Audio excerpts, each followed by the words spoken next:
Hello and welcome back to the Cloister. In today's episode, Father Cedd from Ampleforth Abbey continues his series where he's reflecting on the life of saints who have inspired him in his monastic life. Today he reflects on the life of Dorotheus of Gaza. I pray that these reflections continue to be a blessing to you. In the name of the Father, and of the Son, and of the Holy Spirit. Amen. In the last two home retreats, we've begun to look at the lives and writings of some of the fathers of the Church. First, we looked at somebody very close to home, at least to us here at Ampleforth in St Aelred, who was just over there at Revo. Then we looked at somebody who was spiritually quite close to St Aelred, if perhaps not geographically, in Blessed Gerric of Igny, who was another 12th century Cistercian abbot. For this third talk, I thought we might go a bit further afield to someone a bit more exotic, St Dorotheus of Gaza, who was a 6th century monk and abbot in Palestine, 6th century, just before the Arab conquest then. And he's somebody whose writings have had an enduring appeal and importance for followers of the monastic way of life, but also for people like yourselves, I guess, who are interested in it and perhaps admirers of it. As with Gerric, so St Dorotheus doesn't leave people who are preparing home retreats with a wealth of biographical information, sadly. The introductions to the editions of his very few writings, relatively, give us some hints, though, and outlines as to what his life might have looked like. He seems to have been born at Antioch in Syria towards the beginning of the 6th century, maybe about 505 AD, into a Christian family, not untypically in the Byzantine Empire of the time. And he seems to have been well educated, and as well as the usual pillars of a classical education, philosophy and so on, rhetoric, he seems to have had a medical background. Ironically, his own health seems to have been poor, and it's not clear why that was. Did he overdo it as a student, or was he a bit too athletic in his early attempts to live an ascetic life? We don't know. But what we do know is that it meant that his own bodily asceticism later on, as a monk, had to be distinctly moderate. Well, in circumstances that we don't really understand or know about, he ends up joining the monastery of somebody called Abbot Cedd at a place called Sawatha, somewhere near Gaza, at a precise location which maddeningly frustrates attempts to be located, despite many an hour on Google Maps. Well, once in the monastery, Dorotheus decides to apply himself to his sacred studies with the same vigour and application that he had in his secular studies before he was a monk. The community of Abbot Cedd is in some ways an unusual one. Unusual because on paper, Cedd is the abbot, the spiritual father, but in practice, there's something else going on. Cedd is actually a disciple of two old hermits, even more exotically named than St Dorotheus, Barsanuphius, who was also called the Grand Old Man, and John, who was called the Other Old Man. And Cedd seems to have consulted them about everything. You might ask, how do we know? Well, the answer is that being semi-eremitical, they didn't speak to anybody or meet anybody ever, even each other. And instead they communicated by short letters, sort of shoved underneath the door, many of which have survived and have been compiled into fairly lengthy volumes, so we can see what people asked them and what their replies were. And in those collections we can see letters to and from the Abbot Cedd, but also to and from St Dorotheus, who seems to have become one of their disciples, at least a disciple of John, the Other Old Man. Well, what else was Dorotheus' monastic life like? Well, as with many of us, he had to endure trials. Monastic professions are supposed to be joyful occasions, a bit like weddings, I guess. But I caused a bit of alarm among the brethren when, at my simple profession, I chose for the first reading the book of Ecclesiasticus, chapter 2, which begins, "My son, if you aspire to serve the Lord, prepare yourself for an ordeal." I did that not because I had a sort of fetish for difficulties and hardships, or because I felt it in a cerebral and sort of theoretical way. It must be true because it says it in the Bible. No, I did it because it had been my experience which in hindsight now I would say was bitter but fruitful. In the case of St. Dorotheus, well, in the first place, he had to put up with, we've already said it, the relatively poor state of his physical health, and consequently the inability to be especially athletic when it came to bodily asceticisms, fasting and so on. Nevertheless, there was obviously something about him, because his abbot, Cedd, asked him to be porter of the monastery and guest master. Quite important jobs, really. And during that time, he says, several of the brothers, his own brethren, used to like to reveal their thoughts to me. I don't know why. Obviously the sort of person that people like to speak to, but even that was the occasion for difficulties, because there were those among his brothers, perish the thought, who were deeply jealous of him and treated him badly. So much so that he began to wonder whether he might not be better off as a hermit, without the encumbrance of the brethren.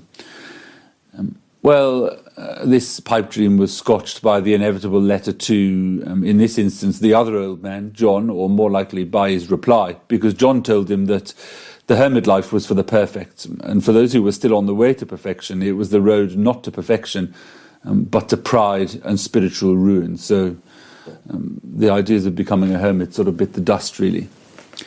Well, once John died, Barsanuphius, the other old man, withdrew into a definitive seclusion, stopping the letters even. And at that point, Dorotheus seems to have left the monastery of Cedd to found his own monastery. And it's thought that it's from this period, when he was the abbot of this other monastery, that the writings of his that we now have, his instructions, as we'll hear, stem.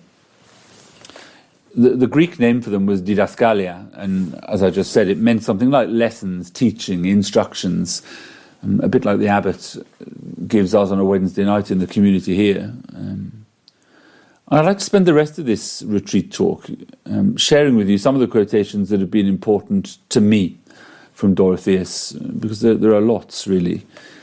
I read the instructions, as they're usually called in English, first when I was a novice, and a junior. And I made quite a lot of notes of quotations that I thought useful, important at the time. And I won't be able to share all of them with you because there were 35 index cards in quite small writing. But maybe to just go through what you might think of as the sort of creme de la creme, really, if you like. In addition, in the description in the YouTube version of this talk, just underneath the video, when you click on Show More, there's a link to a complete text of one of the discourses, discourse number 6, called On Refusal to Judge One's Neighbour. You can also get it on the Abbey website in the appropriate section. And that's really for you to read if you feel called to do so, and to ponder in your own time. Before I launch, though, into my own sort of purple bits of Dorotheus, mainly from that discourse, I thought I might just say a little something about what it is about Dorotheus that captivates me, and what it is that I find so attractive and helpful. I think the first, and in some sense the most important reason that Dorotheus appeals to me, is that it's clear that every word that he writes is the fruit of experience. And it's that experience that he's seeking to pass on, not sort of theoretical musings, but this is how my life has been. And I think there's something very monastic about that. It's true that monastic life doesn't have a monopoly on the notion of experience, but the business of learning to find the way to God by experience, experientially, is an essential core of the monastic way of life. It's emphatically not self-help. It's not something you can do if you have the book, Monastic Holiness for Dummies. It's not. We go to God through the prayers of others, yes, through their example, yes, but also through their help and their guidance. Probably these others will mainly be people with whom we live, with whom we have some interaction now, people who are alive, in other words. But there'll also be people who've gone before us and whose witness, usually through their writings or other people's writings about them, can serve as a light for us in the darkness. And it can be pretty dark at times, can it not? Well, the second and third reasons that Dorotheus appeals to me are linked, really. The second reason is that the image of Dorotheus that we get from the writings is, I think, a very human image in the best sense of that term. He's somebody who knows himself well, but he also knows human nature, and perhaps more especially monastic human nature, that strange beast, very well indeed. He knows what we're like. When we set out on a journey towards a particular goal, he knows what pitfalls there are likely to be on the way. And he knows the ways in which our fallen natures will threaten to hijack the expedition.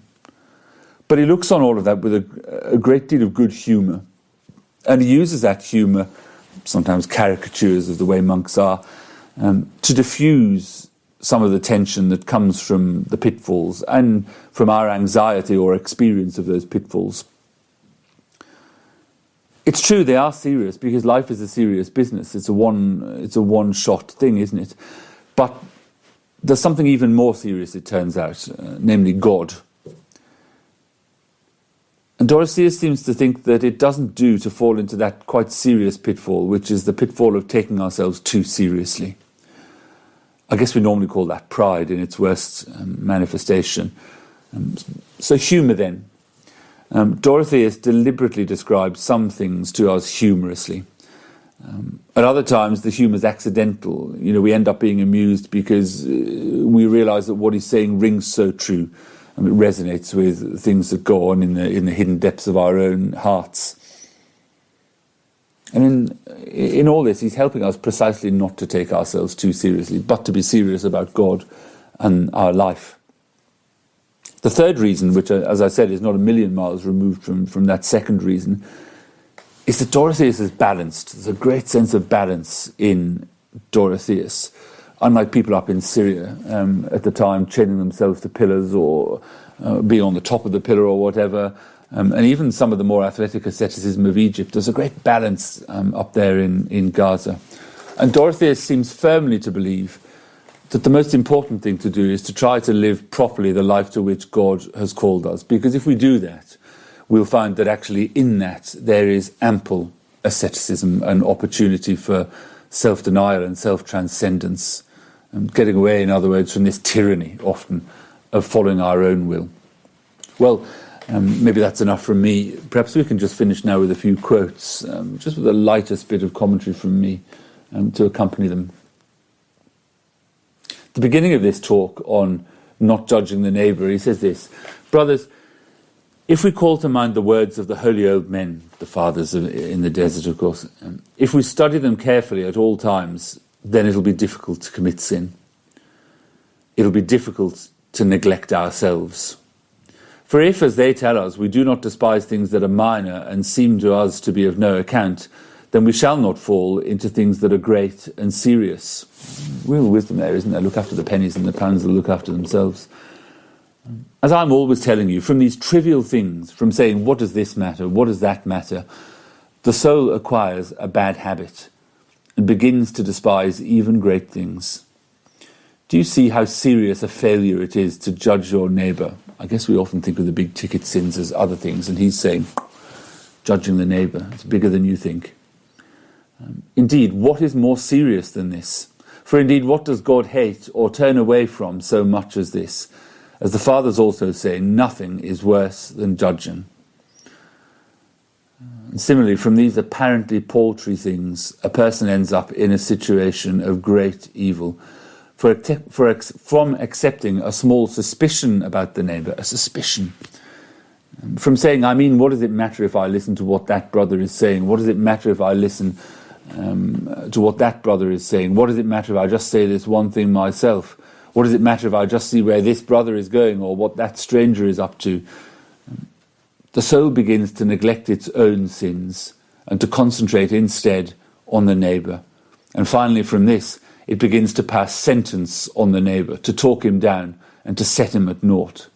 And from this, it falls itself into the very things it judges in the other. I guess he's putting his finger on something that a lot of us perhaps don't avert to very often, which is just how often we go to work on the neighbour as a displacement activity, really, to avert our gaze from all the things that we know are wrong, really, in our own life. A bit further on, he talks about somebody who refused to judge his neighbour and said, today it's him, tomorrow it'll be me. And he says, do you see how enlightened this divine soul was? Not only was he able to flee from judging his neighbours, he also managed to esteem himself to be beneath the level of his neighbours. But what about us, wretches as we are? We condemn all alike. We feel repugnance for people. We set them at naught whenever we see or hear or even suspect something about them. What is worse, we do not even stop at causing this damage to ourselves. No, we go and find some other brother and immediately start saying to him, this and that has happened, and we cause harm to him by placing sinful things in his heart. It's so interesting that, putting his finger right on some of the feelings that we have and the thoughts, I guess, that go unnoticed even by us, and also just reminding us how bad it is to put a bad thought in the heart of somebody else. Impossible to get it out afterwards. Goes on, have we no fear of the one who said, woe to him who gives his neighbour something foul to drink? We do the demon's work, and it does not worry us. For what is the work of a demon, except causing trouble and damage? See how we collaborate with the demons in bringing both ourselves and our neighbour to destruction. For anyone who causes damage to someone's soul is aiding and abetting the demons, just as those who work to do what is good for souls work with the holy angels. Interesting, I think. He then has a little commentary on the notion that we get from the scriptures that charity, love, covers a multitude of sins. And he says this, as for us then, if, as I was saying, we have love, that love should cover every fault, as is the case with the saints when they see people's faults. Love covers a multitude of sins. We often think if we love, it means we get let off our own sins, but actually it means, love is blind in a way to other people's sins rather than wanting to call them out and judge them, according to Dorotheus. He says, are the saints blind? Do they not see sins? Indeed, who hates sin as much as the saints do? But nevertheless, they do not hate the sinner. It's an old line, isn't it? But it doesn't stop being true. They do not condemn him. They do not turn away from him. Rather, they show him sympathy. They admonish him. They entreat him. They seek to heal him, rather than tear him limb from limb. They seek to heal him as they would a sick limb. They do everything they can to save him. It's just like fishermen when they cast a hook into the sea and catch a big fish, and they sense that it's agitated and going berserk. They don't try to pull him in there and then, heavy-handedly, otherwise the line would break and end up being destroyed, wrecked. Rather, they immediately give him some line and let him go wherever he wants. And when they sense that the line has gone slack and that he's stopped writhing about, then they begin to draw him in again, little by little. In this way, the saints draw a sinful brother to themselves, lovingly and with great patience, and they do not turn away from him or despise him. Or again, it's like a mother who has an unsightly son. She doesn't despise him or turn away from him. She dresses him beautifully and does everything she can to get him to look more graceful.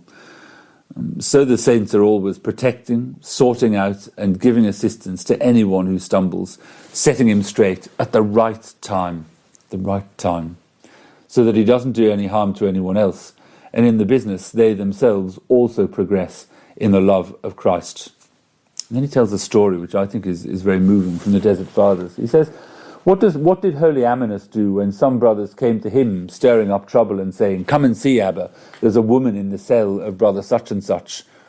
What mercy and compassion he showed, what love was in his holy soul.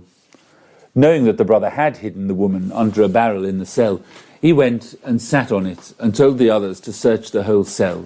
And when they found no one, he said to them, God forgive you, and shamed them, helping them too not to recklessly believe ill spoken about a neighbour. As for the guilty party, when the opportune moment came, he not only protected him in the sight of God, but he also straightened him out. For after he had thrown the rest of them out, he took him by the hand, and he said to him, brother, have a care for yourself. And immediately the brother felt shame and was pierced with compunction. At once, the love and compassion of the old man went right into his soul. It's interesting, isn't it? Not a great ranting and raving, not a great sort of dressing down, but just that dart of compassion. Reminds me of the saying of St. Francis de Sales that a teaspoon of honey attracts more flies than a barrel full of vinegar. I guess the connection is the barrel. And similarly, he says, let us help one another as we do with our own limbs. For which of us, having a wound on his hand or his foot or one of the other limbs, would despise it, or cut off his own limb, even if it were septic? Would he not be more likely to wash it and clean it, and put a bandage on it, seal it up, anoint it with holy oil, pray, ask the saints to pray for it, as Abbot Zosimus says? In short, he will never abandon his own limb, even if it has developed a putrid smell, but will do everything he can to bring it back to health. And this is precisely how we ought to show compassion to one another, help each other, or get other more able people to help us, and do all we can in thought and deed to help ourselves and each other. So often we lose the focus on that aim, don't we? The aim is to bring people and ourselves indeed to wholeness, to holiness, not to condemn. I hope I'm not the only one who knows that that's a difficult ideal to live up to. Well, lastly then, he says, I'll tell you about an image from the Fathers so that you may understand the power of what I'm saying. Imagine a circle drawn on the earth with a compass and a centre. Now the centre is precisely the middle of the circle. Apply your mind to what I'm saying. Now imagine that this circle is the world with God at its centre, and the lines radiating towards the centre of the circle are people's various different ways of life. When the saints desire to come into the middle, to draw near to God, as they progress along the journey inwards, they get closer to God, it's true, but also to one another. And the closer they get to one another, the closer they get to God. He's saying it works both ways. And it's difficult to know which comes first, maybe. Similarly, imagine the opposite. For when they move away from God and turn towards the outside, you can see that the further out they go, the further apart they get from one another, and the further they are from God too. So he's saying these two things are linked. If we want to be close to God, we have to be close to our neighbours. If we get close to our neighbours, then hopefully that will bring us close to God too. I think it's real practical wisdom. Well, I hope that gives you a flavour of what it is that I like about Dorotheus. I hope maybe it has caused you to be attracted to him. Well, if so, have a look at that text. It's like a rude translation, but have a look. As I said, it's just beneath the YouTube video or on the Abbey website. And have a read for yourself. And what is it that strikes you? Is there anything in there that you feel attracted to or which speaks to you? If you felt like reading the rest of the discourses, they're available in a reasonably slim volume, hopefully not too expensive, published by Cistercian Publications. And there are only 14 of them. And I think they're all worth a read, really. Well, enough. May God bless you on this day of retreat with St. Dorotheus. Thank you for joining us today on The Cloister. New episodes are released every fortnight. We hope that you will join us again soon. God bless you.